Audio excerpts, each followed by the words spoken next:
Sir, ಈಗ ಜನರಲ್ಲಿ ಸಾಮಾನ್ಯವಾಗಿ ಯೋಚನೆ ಇರುತ್ತೆ, ತನಗೆ ಕ್ಯಾನ್ಸರ್ ಬಂದರೆ ಅದು ಗುಣಪಡಿಸ್ಲಿಕ್ಕೆ ಆಗದೆ ಹೋಗ್ಬೋದು ಅಥವಾ ತುಂಬ ನೋವಾಗತ್ತೆ ತನಗೆ ಅಂತೆಲ್ಲ. ಆ ರೀತಿ ನೋಡಕ್ಕೆ ಹೋದರೆ ಈ ಪ್ರಾಸ್ಟೇಟ್ ಕ್ಯಾನ್ಸರ್ ಕೂಡ ಅದೇ ರೀತಿ ಇರುತ್ತಾ ಅಥವಾ ಗುಣಪಡಿಸಬಹುದಾ ಅದನ್ನು? ನಾನು ತಮಗೆ ಹಿಂದೆನೇ ಹೇಳಿದ್ದೀನಿ, ಪ್ರಾಸ್ಟೇಟ್ ಕ್ಯಾನ್ಸರ್ ಬೇರೆ ಕ್ಯಾನ್ಸರ್ಗಳಿಗಿಂತ ಸ್ವಲ್ಪ ವಿಭಿನ್ನವಾಗಿ ವರ್ತಿಸುತ್ತೆ. ಇಂಡೋಲೆಂಟ್ ಕ್ಯಾನ್ಸರ್ ಅಂತಂದರೆ ಸ್ಲೋ ಆಗಿ ಪ್ರೋಗ್ರೆಸ್ ಆಗುವಂತಹ ಕ್ಯಾನ್ಸರ್ ಅಂತ.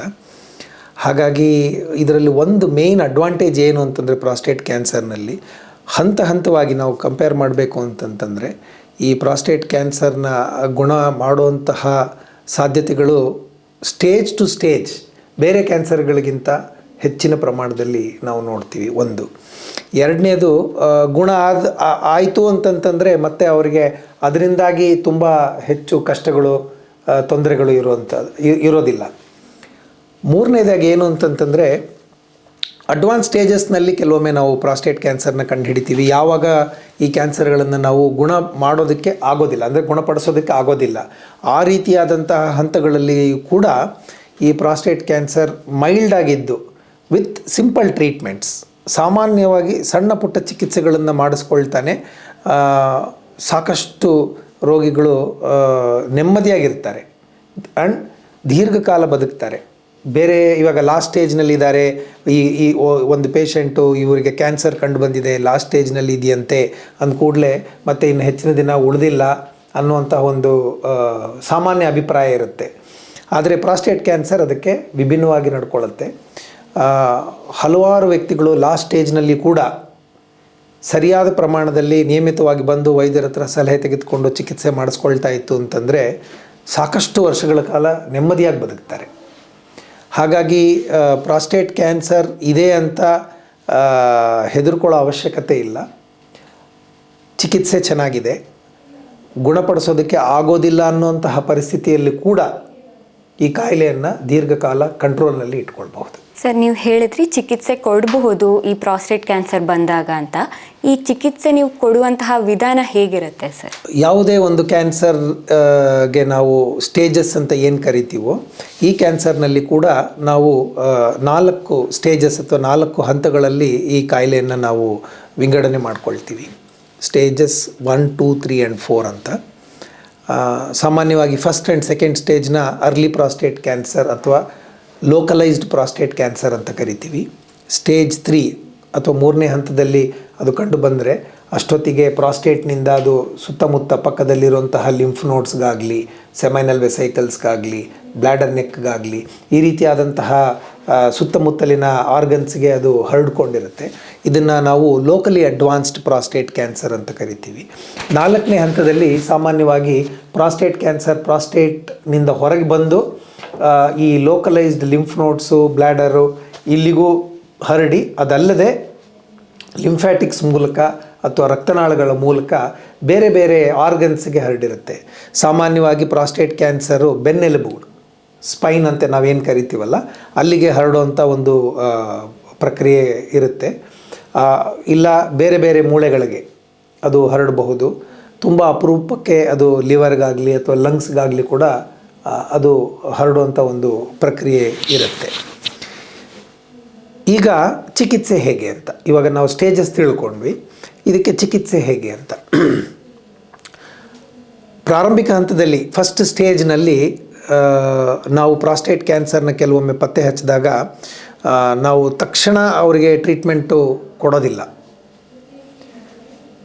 ಇದು ನಿಮಗೆ ಆಶ್ಚರ್ಯ ಅನ್ನಿಸ್ಬೋದು, ಏನು ನೀವು ಡಾಕ್ಟ್ರೇ ಕ್ಯಾನ್ಸರ್ ಇದೆ ಅಂತೀರಿ, ಟ್ರೀಟ್ಮೆಂಟ್ ಬೇಡ ಅಂತೀರಿ, ಹಾಗಿದ್ದರೆ ಹೇಗೆ ಅಂತ.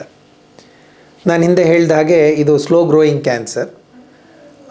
ನಾವು ಮಾಡುವಂಥ ಬಯಾಪ್ಸಿನಲ್ಲಿ ಇದು ತುಂಬ ಮೈಲ್ಡ್ ಆಗಿದೆ ಅನ್ನುವಂತಹ ಒಂದು ಮಾಹಿತಿ ನಮಗೆ ಸಿಕ್ಕಿದರೆ ಈ ರೀತಿ ವ್ಯಕ್ತಿಗಳಿಗೆ ನಾವು ಯಾವ ರೀತಿಯಾದಂತಹ ಚಿಕಿತ್ಸೆ ಕೂಡ ಕೊಡದೆ ಅವರನ್ನು ಅಬ್ಸರ್ವೇಷನ್ನಲ್ಲಿ ಇಟ್ಕೊಂಡು ಸಾಕಷ್ಟು ವರ್ಷ ಮ್ಯಾನೇಜ್ ಮಾಡಬಹುದು.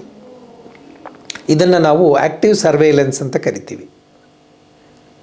ದೇಹದ ಎಲ್ಲ ಅಂಗಗಳಲ್ಲೂ ಕ್ಯಾನ್ಸರ್ ಬರಬಹುದು, ಆದರೆ ಆ್ಯಕ್ಟಿವ್ ಸರ್ವೇಲೆನ್ಸ್ ಮಾಡೋದಕ್ಕೆ ಅವಕಾಶ ಇರುವಂತಹ ತುಂಬ ಪ್ರಮುಖವಾದಂತಹ ಒಂದು ಗ್ರಂಥಿ ಪ್ರಾಸ್ಟೇಟ್ ಗ್ರಂಥಿ.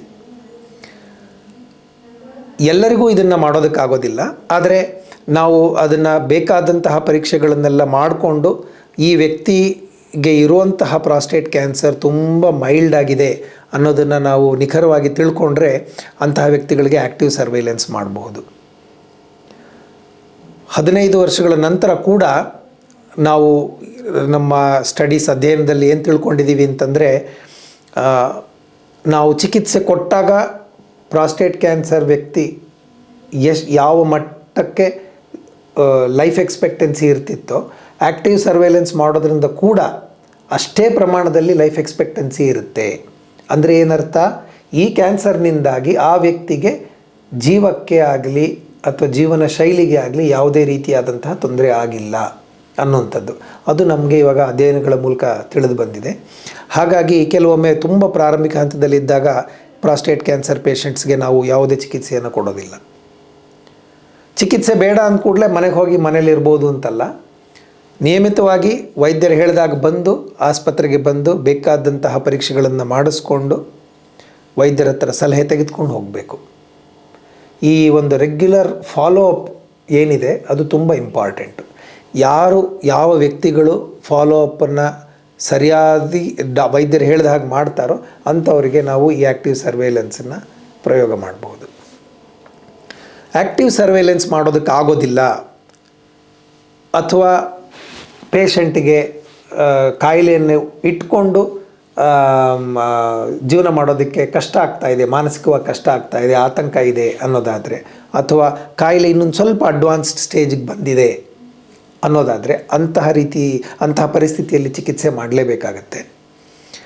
ಫಸ್ಟ್ ಆ್ಯಂಡ್ ಸೆಕೆಂಡ್ ಸ್ಟೇಜಸ್ನಲ್ಲಿ ಪ್ರಾಸ್ಟೇಟ್ ಕ್ಯಾನ್ಸರ್ನ ಚಿಕಿತ್ಸೆ ಮಾಡಲಿಕ್ಕೆ 2 ವಿಧ ಇರುತ್ತೆ. ಒಂದು, ಆಪ್ರೇಷನನ್ನು ಮಾಡಿ ಈ ಪ್ರಾಸ್ಟೇಟ್ ಗ್ರಂಥಿಯನ್ನು ಪೂರ್ತಿ ತೆಗೆದುಬಿಡುವಂಥದ್ದು. ಎರಡನೇದಾಗಿ ಈ ಪ್ರಾಸ್ಟೇಟ್ ಗ್ರಂಥಿಗೆ ರೇಡಿಯೇಷನ್ ಕೊಡುವಂಥದ್ದು. ಸೊ ಸರ್ಜರಿ ಮಾಡಿ ಪ್ರಾಸ್ಟೇಟ್ ಗ್ಲ್ಯಾಂಡನ್ನ ತೆಗೆಯೋದಾಗಲಿ ಅಥವಾ ರೇಡಿಯೇಷನ್ ಮೂಲಕ ಆಗಲಿ ಈ ಕಾಯಿಲೆಯನ್ನು ಗುಣಪಡಿಸೋದಕ್ಕೆ ಅವಕಾಶ ಇರುತ್ತೆ. 3ನೇ ಹಂತಕ್ಕೆ ಬಂದಾಗ ಅಂತಂದರೆ ಲೋಕಲಿ ಅಡ್ವಾನ್ಸ್ಡ್ ಸ್ಟೇಜ್ ಅಂತ ನಾವೇನು ಕರಿತೀವಿ, ಈ ರೀತಿಯಾದಂಥ ಒಂದು ಹಂತದಲ್ಲಿ ಪ್ರಾಸ್ಟೇಟ್ ಕ್ಯಾನ್ಸರ್ನ ಕೇವಲ ಒಂದೇ ಒಂದು ಚಿಕಿತ್ಸಾ ವಿಧಾನದಿಂದ ಗುಣಪಡಿಸೋದಕ್ಕೆ ಆಗೋದಿಲ್ಲ. ಅಂತಹ ಪರಿಸ್ಥಿತಿಯಲ್ಲಿ ನಾವು ಈ 2 ಚಿಕಿತ್ಸೆಗಳನ್ನು ಪ್ರಯೋಗ ಮಾಡ್ಕೊಳ್ತೀವಿ. ಅಂತಂದರೆ ಪ್ರಾರಂಭದಲ್ಲಿ ಸರ್ಜರಿ ಮಾಡ್ತೀವಿ, ಪ್ರಾಸ್ಟೇಟ್ ಗ್ಲ್ಯಾಂಡನ್ನ ತೆಗೆದುಬಿಡ್ತೀವಿ ಅಲಾಂಗ್ ವಿತ್ ಇಟ್ಸ್ ಅಟ್ಯಾಚ್ಮೆಂಟ್ಸ್. ನಂತರದಲ್ಲಿ ಇದೇ ವ್ಯಕ್ತಿಗೆ ರೇಡಿಯೇಷನ್ ಕೊಡ್ತೀವಿ. ಇದನ್ನು ಮಲ್ಟಿಮೊಡ್ಯಾಲಿಟಿ ಥೆರಪಿ ಅಂತ ಕರಿತೀವಿ. ಹೀಗೆ ಈ 2 ಚಿಕಿತ್ಸಾ ವಿಧಾನಗಳನ್ನು ಬಳಸ್ಕೊಂಡು ಈವನ್ ಇನ್ 3rd ಸ್ಟೇಜ್ ಸಾಕಷ್ಟು ಪ್ರಮಾಣದಲ್ಲಿ ವ್ಯಕ್ತಿಗಳಿಗೆ ನಾವು ಈ ಕಾಯಿಲೆಯಿಂದ ಗುಣಪಡಿಸೋದಕ್ಕೆ ಅವಕಾಶ ಮಾಡಿಕೊಳ್ಬಹುದು. 4ನೇ ಹಂತದಲ್ಲಿ ಅಥವಾ ಕಡೆ ಹಂತದಲ್ಲಿ ಈ ಪ್ರಾಸ್ಟೇಟ್ ಕ್ಯಾನ್ಸರ್ನ ಗುಣಪಡಿಸೋದಕ್ಕೆ ಆಗೋದಿಲ್ಲ. ಹಾಗಿದ್ದಾಗಲೂ ನಾನು ಹಿಂದೆ ಹೇಳಿದ ಹಾಗೆ ಸಣ್ಣ ಸಣ್ಣ ಚಿಕಿತ್ಸೆಗಳನ್ನು ಮಾಡಿಕೊಂಡು ಹಾರ್ಮೋನ್ ಥೆರಪಿ ಆಗಲಿ, ಸಣ್ಣ ಪ್ರಮಾಣದ ಕೀಮೊಥೆರಪಿ ಅಂದ ಕೂಡಲೇ ಮತ್ತೆ ಜನ ಹೆದರ್ತಾರೆ, ತುಂಬ ಕಷ್ಟ ಇರುತ್ತೆ, ತುಂಬ ನೋವಾಗುತ್ತೆ ಅಂತ. ಆ ರೀತಿ ಇಲ್ಲದೇ ಇರುವಂತಹ ಸಣ್ಣ ಪ್ರಮಾಣದ ಕೀಮೊಥೆರಪಿಗಳನ್ನು ಕೊಟ್ಕೊಂಡು ಈ ಪೇಷಂಟ್ಸನ್ನು ನಾವು ಸಾಕಷ್ಟು ವರ್ಷಗಳ ಕಾಲ ಕಾಯಿಲೆಯಿಂದ ತೊಂದರೆ ಆಗದೆ ಆಗುವಂತಹ ರೀತಿಯಲ್ಲಿ ಮ್ಯಾನೇಜ್ ಮಾಡೋದಕ್ಕೆ ಅವಕಾಶ ಇರುತ್ತೆ. ಹಿಂದೆಲ್ಲ ಈ ಚಿಕಿತ್ಸೆಗಳನ್ನು ಕೊಡೋದಕ್ಕೆ ತುಂಬ ಕಷ್ಟ ಆಗ್ತಾಯಿತ್ತು. ಯಾಕೆ ಅಂತಂದರೆ ಇದು ಕ್ಲಿಷ್ಟವಾದಂತಹ ಒಂದು, ಅಂದರೆ ಪೆಲ್ವಿಕ್ ಏರಿಯಾನಲ್ಲಿ ಡೀಪ್ ಸೀಟೆಡ್ ಆರ್ಗನ್ ಅಂತ ಕರಿತೀವಿ. ಪೆಲ್ವಿಕ್ ಏರಿಯಾನಲ್ಲಿ ಇರುವಂತಹ ಒಂದು ಗ್ರಂಥಿ ಇದು. ಆಪ್ರೇಷನ್ ಮಾಡೋದು ಅಂತಂತಂದರೆ ತುಂಬ ದೊಡ್ಡ ಪ್ರಮಾಣದ ಆಪ್ರೇಷನ್ ಆಗ್ತಾಯಿತ್ತು. ಹೆಚ್ಚಾಗಿ ರಕ್ತಸ್ರಾವ ಆಗಿಬಿಡೋದು, ನಾನಾ ವಿಧವಾಗಿ ತೊಂದರೆಗಳಾಗೋದು, ಯೂರಿನರಿ ಕಂಟ್ರೋಲ್ ಹೋಗಿಬಿಡೋದು, ಅವರು ಪರ್ಮನೆಂಟಾಗಿ ಯೂರಿನರಿ ಲೀಕ್ ಆಗುವಂತಹ ಪರಿಸ್ಥಿತಿ ಬರ್ತಿತ್ತು ಆಪ್ರೇಷನ್ ಆದಮೇಲೆ. ಹಾಗಾಗಿ ಹಿಂದೆಲ್ಲ ಚಿಕಿತ್ಸೆ ಮಾಡಿಸ್ಕೊಳ್ಳೋದಕ್ಕೆ ಕೂಡ ತುಂಬ ಆತಂಕ ಇರ್ತಿತ್ತು. ಈಗ ಕಳೆದ ಒಂದು 2 ದಶಕಗಳಿಂದ ನಾವು ಈ ಆಪ್ರೇಷನ್ನ ನಾವು ರೊಬೋಟಿಕ್ ಸರ್ಜರಿ ಮೂಲಕ ಮಾಡ್ತಾ ಇದ್ದೀವಿ. ಈ ರೊಬೋಟಿಕ್ ಸರ್ಜರಿ ಮಾಡೋದರಿಂದ ಕ್ಲಿಷ್ಟಕರವಾದಂತಹ ಒಂದು ಆಪ್ರೇಷನ್ ಕೂಡ ಇವತ್ತಿನ ದಿನ ತುಂಬ ಸುಲಭವಾಗಿ ನಾವು ಅದನ್ನು ನಿರ್ವಹಿಸಲಿಕ್ಕೆ ಸಾಧ್ಯ ಆಗ್ತಾ ಇದೆ. ಮತ್ತು ಕಾಂಪ್ಲಿಕೇಶನ್ಸ್ ಕೂಡ ತುಂಬ ಕಡಿಮೆ ಆಗೋಗಿದೆ. ಹೆಚ್ಚಿನ ಪ್ರಮಾಣದಲ್ಲಿ ರೋಗಿಗಳು ಬಹು ಸಣ್ಣ ಪ್ರಮಾಣದಲ್ಲಿ ಕಷ್ಟವನ್ನು ಅನುಭವಿಸ್ತಾರೆ ಮತ್ತು ಕೆಲವು ದಿನಗಳಲ್ಲಿ ಸಂಪೂರ್ಣವಾಗಿ ಚೇತರಿಸ್ಕೊಂಡು ಹಿಂದಿನ ಥರ ಆಗಿಬಿಡ್ತಾ ಇದ್ದಾರೆ. ಹಿಂದೆ ರೇಡಿಯೇಷನ್ ಕೂಡ ಹೀಗೆ ಸ್ವಲ್ಪ ಕಷ್ಟ ಆಗ್ತಾ ಇತ್ತು, ಸೈಡ್ ಎಫೆಕ್ಟ್ಸ್ ಅಡ್ಡ ಪರಿಣಾಮಗಳು ಜಾಸ್ತಿ ಆಗ್ತಾ ಇತ್ತು. ಆದರೆ ಇವತ್ತಿನ ದಿನಗಳಲ್ಲಿ ಟೆಕ್ನಾಲಜಿ ತುಂಬ ಅಡ್ವಾನ್ಸ್ ಆಗಿದೆ. ಅಡ್ವಾನ್ಸ್ಡ್ ರೇಡಿಯೇಷನ್ ಟೆಕ್ನಿಕ್ಸ್ ಇವತ್ತಿನ ದಿನ ನಮ್ಮಲ್ಲಿ ಅವೈಲಬಲ್ ಇರುತ್ತೆ. ಈ ಟೆಕ್ನಿಕ್ಸನ್ನು ನಾವು ಕರೆಕ್ಟಾಗಿ ಪ್ರಯೋಗ ಮಾಡೋದರಿಂದ ಪೇಷಂಟ್ಸ್ಗೆ ಸೈಡ್ ಎಫೆಕ್ಟ್ಸ್ ತುಂಬ ಕಡಿಮೆ ಆಗುತ್ತೆ ಮತ್ತು ಈ ಕಾಯಿಲೆ ವಾಸಿಯಾಗುವಂತಹ ಸಾಧ್ಯತೆ ತುಂಬ ಹೆಚ್ಚಾಗ್ತಾ ಇದೆ. ಹಾಗಾಗಿ ಒಟ್ಟಾರೆ ಹೇಳಬೇಕಂತಂತಂದರೆ ಪ್ರಾಸ್ಟೇಟ್ ಕ್ಯಾನ್ಸರ್ಗೆ ಚಿಕಿತ್ಸೆಗಳು ತುಂಬ ಸುಲಭವಾಗಿ ಸರಳವಾಗಿ ಮತ್ತು ತುಂಬ ಅನುಕೂಲಕರವಾಗಿ ಆಗುವಂತಹ ಒಂದು ಆಪರ್ಚುನಿಟಿ ನಮಗೆ ಇವತ್ತಿನ ದಿನ ಇದೆ. ಸರ್, ನೀವು ಈಗ ಉತ್ತರ ಹೇಳಿದ್ರಿ ರೋಬೋಟಿಕ್ ಸರ್ಜರಿ ಮೂಲಕ ನೀವು ಸರ್ಜರಿಯನ್ನು ಈಗ ಮಾಡಬಹುದು ಅಂತ. ಈ ಒಂದು ಪದ ನಂಗೆ ಒಂಥರ ಕುತೂಹಲಕಾರಿಯಾಗಿ ಅನಿಸ್ತು. ಈ ರೋಬೋಟಿಕ್ ಸರ್ಜರಿ ಅಂದ್ರೆ ಏನು, ಅದ್ರ ಬಗ್ಗೆ ಸ್ವಲ್ಪ ಹೆಚ್ಚಿನ ಮಾಹಿತಿ ಕೊಡ್ಬೋದಾ? ರೋಬೋಟಿಕ್ ಸರ್ಜರಿ ಅಂದ ಕೂಡಲೇ ಎಲ್ಲರೂ ಅದನ್ನೇ ಕೇಳ್ತಾರೆ, ಸರ್ ರೋಬೋಟ್ ಬೇಡ ಸರ್, ನೀವು ಮಾಡಿ, ಮೆಷಿನ್ ಬೇಡ ನೀವು ಮಾಡಿಬಿಡಿ, ನೀವು ಕೈಯಲ್ಲಿ ಮಾಡಿದ್ರೆ ಚೆನ್ನಾಗಿರುತ್ತೆ ಅಂತ ನಮ್ಮ ಸಾಕಷ್ಟು ಜನ ರೋಗಿಗಳು ನಮ್ಮ ಹತ್ರ ಬರೋರು ಇದನ್ನು ಹೇಳ್ತಾ ಇರ್ತಾರೆ ನಮಗೆ. ರೋಬೋಟಿಕ್ ಸರ್ಜರಿ ಅಂತಂತಂದರೆ ರೋಬೋಟ್ ಮಾಡೋ ಸರ್ಜರಿ ಅಂತಲ್ಲ, ರೋಬೋಟಿಕ್ ತಂತ್ರಜ್ಞಾನವನ್ನು ಬಳಸ್ಕೊಂಡು ಮನುಷ್ಯರು ಮಾಡುವಂತಹ ಸರ್ಜರಿ. ಹಿಂದೆಲ್ಲ ನಾ ಹೇಳ್ದಂಗೆ ಪ್ರಾಸ್ಟೇಟ್ ಕ್ಯಾನ್ಸರ್ ಸರ್ಜರಿ ಮಾಡಬೇಕಂತಂದರೆ ತುಂಬ ದೊಡ್ಡದಾಗಿ ಒಂದು ಗಾಯ ಮಾಡಿಕೊಂಡು ಒಳಗಡೆ ಹೋಗಿ ಅದು ಕ್ಲಿಷ್ಟಕರವಾದಂತಹ ಒಂದು ಜಾಗದಲ್ಲಿ ಇರುವಂಥ ಪ್ರಾಸ್ಟೇಟ್ನ ಐಡೆಂಟಿಫೈ ಮಾಡಿ ಅದನ್ನು ಎಳೆದು ಆಪರೇಷನ್ ಮಾಡಬೇಕಾಗಿತ್ತು. ಆಗೆಲ್ಲ ಸಾಕಷ್ಟು ರಕ್ತಸ್ರಾವ ಆಗೋದಾಗಲಿ, ನೋವು ಬಾಧೆ ಆಗೋದಾಗಲಿ, ಈ ರೀತಿಯಾಗಿ ತೊಂದರೆಗಳು ಉಂಟಾಗ್ತಾ ಇತ್ತು. ರೋಬೋಟಿಕ್ ಸರ್ಜರಿಯಲ್ಲಿ ಏನು ಅಡ್ವಾಂಟೇಜ್ ಅಂತಂತಂದರೆ ಸಣ್ಣ ಸಣ್ಣ ರಂಧ್ರಗಳನ್ನು ಮಾಡಿಕೊಂಡು ಕೀ ಹೋಲ್ ಸರ್ಜರಿ ಅಂತ ತಾವು ಕೇಳಿರಬಹುದು. ಕೀ ಹೋಲ್ ಸರ್ಜರಿ ಅಂತ ಏನು ಸಣ್ಣ ಸಣ್ಣ ಹೋಲ್ಸ್ ಮಾಡಿಕೊಂಡು ಅದರಲ್ಲಿ ಈ ರೋಬೋಟಿಕ್ ಇನ್ಸ್ಟ್ರೂಮೆಂಟ್ಸ್ನ ನಾವು ಪೇಷಂಟಿಗೆ ಅಳವಡಿಸ್ಬಿಟ್ಟು ಅದ್ರ ಮೂಲಕ ನಾವು ಕೈಯಲ್ಲಿ ಮಾಡಿದರೆ ಯಾವ ರೀತಿಯಾಗಿ ಶಸ್ತ್ರಚಿಕಿತ್ಸೆಯನ್ನು ಮಾಡ್ತೀವೋ ಅದೇ ರೀತಿಯಾಗಿ ಈ ರೋಬೋಟಿಕ್ ಇನ್ಸ್ಟ್ರೂಮೆಂಟ್ಸನ್ನು ಬಳಸ್ಕೊಂಡು ನಾವು ಸರ್ಜರಿ ಮಾಡ್ತೀವಿ.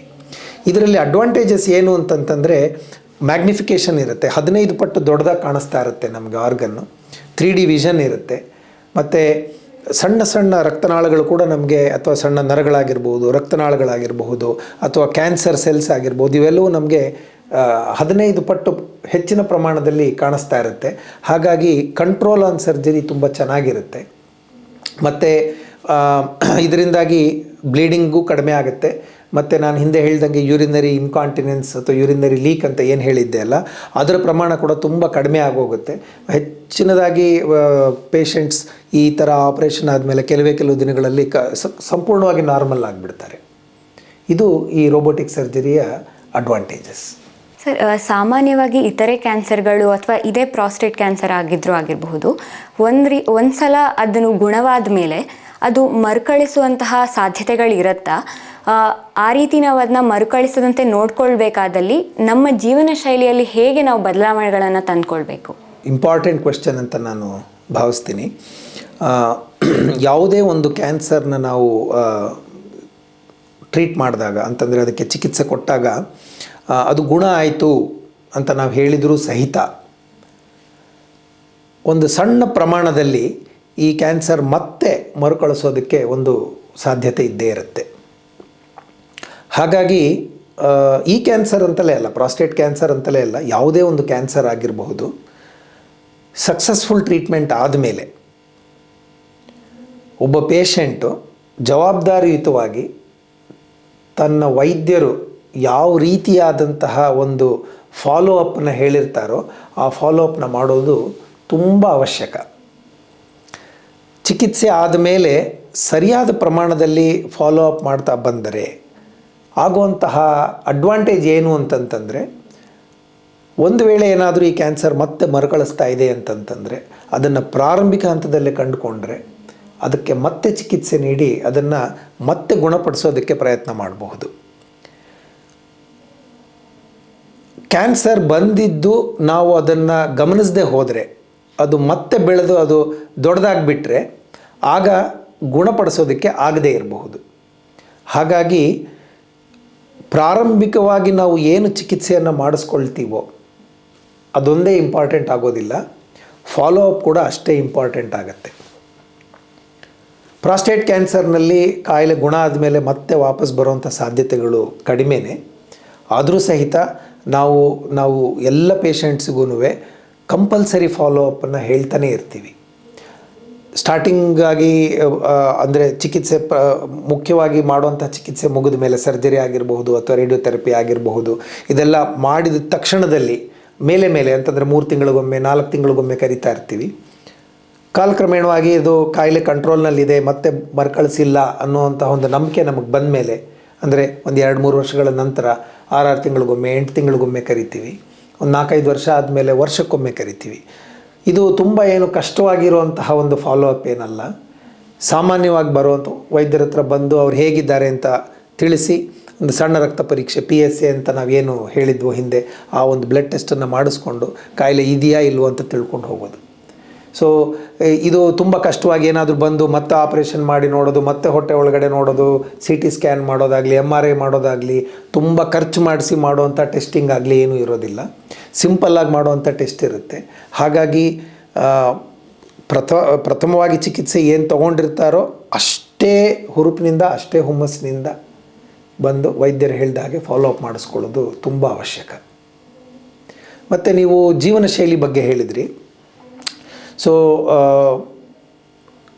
ಇದು ಅಷ್ಟೇ, ಪ್ರಾಸ್ಟೇಟ್ ಕ್ಯಾನ್ಸರ್ಗೆ ಅಂತಲೇ ಅಲ್ಲ, ಸಾಮಾನ್ಯವಾಗಿ ಎಲ್ಲ ಕ್ಯಾನ್ಸರ್ಗೆ ಆಗಿರಬಹುದು.